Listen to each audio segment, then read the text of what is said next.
Le président Fiyundondo Boni, président du parti Orange, s'est indigné de ne pas obtenir l'autorisation pour la tenue de son meeting populaire prévu pour le samedi 29 juillet 2017 auprès de l'autorité urbaine de Kinshasa. Sur ce, le patron du parti Orange a fait une déclaration ce vendredi 28 juillet au siège national de son parti pour situer ses militantes et militants de la non-tenue de son meeting populaire. Déclaration du parti Orange à l'occasion de son meeting populaire du 29 juillet 2017. Le parti Orange s'est réuni en session extraordinaire de son comité national afin de faire l'état des lieux de l'organisation de son meeting populaire prévu pour le samedi 29 juillet 2017.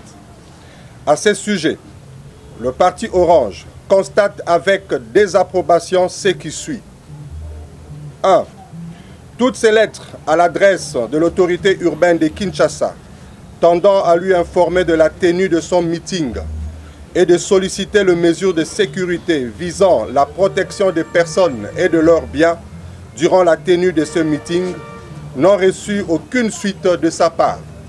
Et pourtant, il est connu de tous que l'accord de location et d'occupation d'espaces publics aux fins d'une manifestation est conditionné aujourd'hui par la lettre d'autorisation de l'autorité urbaine, et ce, en violation manifeste de dispositions de la loi sur les libertés publiques. 2. L'absence d'une suite de l'autorité urbaine de Kinshasa à ces lettres n'a pas permis aux propriétaires du stade Vélodrome de libérer cet espace au profit du meeting du parti Orange, ce qui a rendu impossible la tenue de ces grands rendez-vous populaires. 3.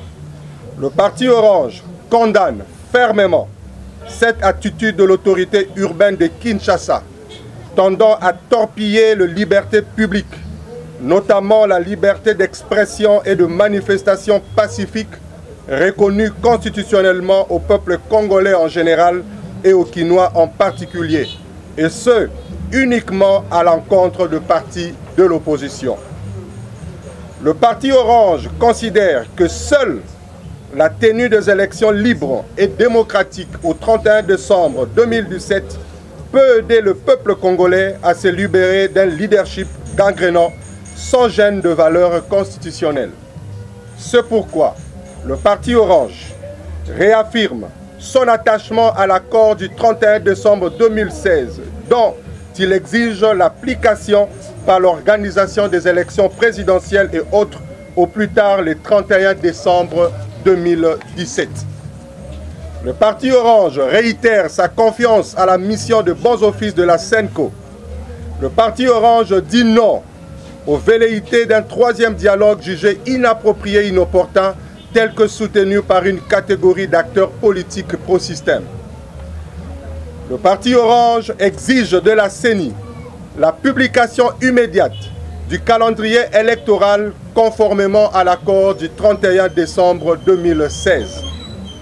Et le parti Orange exhorte le peuple congolais à s'enrôler massivement en vue de sanctionner par les élections tous les acteurs politiques jugés par eux stériles et comportant la pesanteur du sous-développement et de la détérioration du front congolais.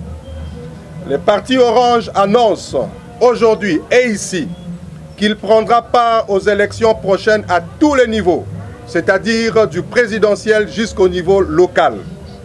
Le parti Orange condamne le massacre de la population civile dans le Kasaï et l'insécurité savamment entretenue dans la ville de Kinshasa et l'intérieur du pays. Enfin, le parti Orange appelle le peuple congolais 1. À garder l'espoir, malgré toutes les pressions qui tendent à le conduire vers la médiocrité, car Congo, Elikia et Zali. Enfin, le parti Orange demande à toute la population de se mobiliser comme un seul homme pour soutenir toutes les actions pour l'alternance politique initiées par la société civile à travers la SENCO et le mouvement citoyen à l'exemple de la Lucha qui appelle à tous à une marche pacifique à travers la République en date du 31 juillet 2017. Que vive le peuple congolais, que Dieu bénisse le Congo. Je vous remercie. Pona Congo, Elikia Ezali.